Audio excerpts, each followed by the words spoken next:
Je précise tout de suite qu'il ne faut pas faire d'amalgame, c'est clair.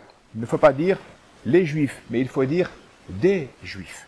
Ne faites pas comme le grand rabbin de France, car ce rabbi dit que tous les juifs sont liés à Israël. Israël reste aussi la référence, le lien qui fait de nous Am Echad, un seul peuple. Pour savoir la place du juif sous la Ve République, il suffit d'écouter ce qui suit. Quand on s'attaque en France à un juif, il faut bien comprendre que c'est à la France tout entière qu'on s'attaque. Ah, j'entends les gauchistes s'écrier, mais cet homme-là était un homme de droite. C'est faux, mais acceptons.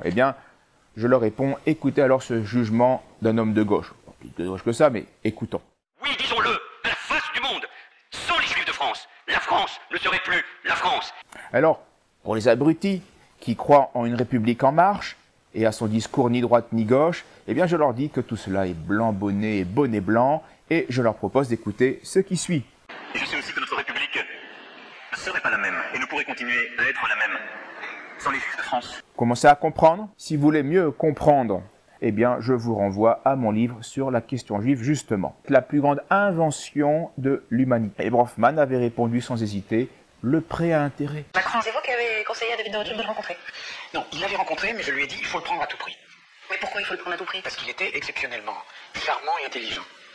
Et que ce sont les qualités d'un banquier d'affaires. Un banquier d'affaires doit être intelligent, souple, rapide, et s'il peut être en plus charmant, parce que c'est quand même un métier de pute, évidemment, c'est une qualité, et il les avait toutes, et il a merveilleusement réussi. On voit bien que d'ici au mois de juillet, on va encore vous redemander que la France présente des excuses pour ce qui s'est passé à Vichy. Votre position est toujours la même. Ils attendront longtemps, ils n'en auront pas.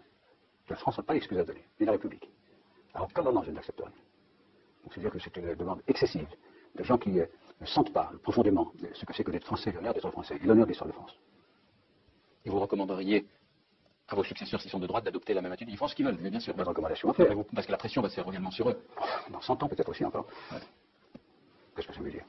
C'est l'entretien de la haine. Et ce n'est pas la haine qui doit gouverner la France.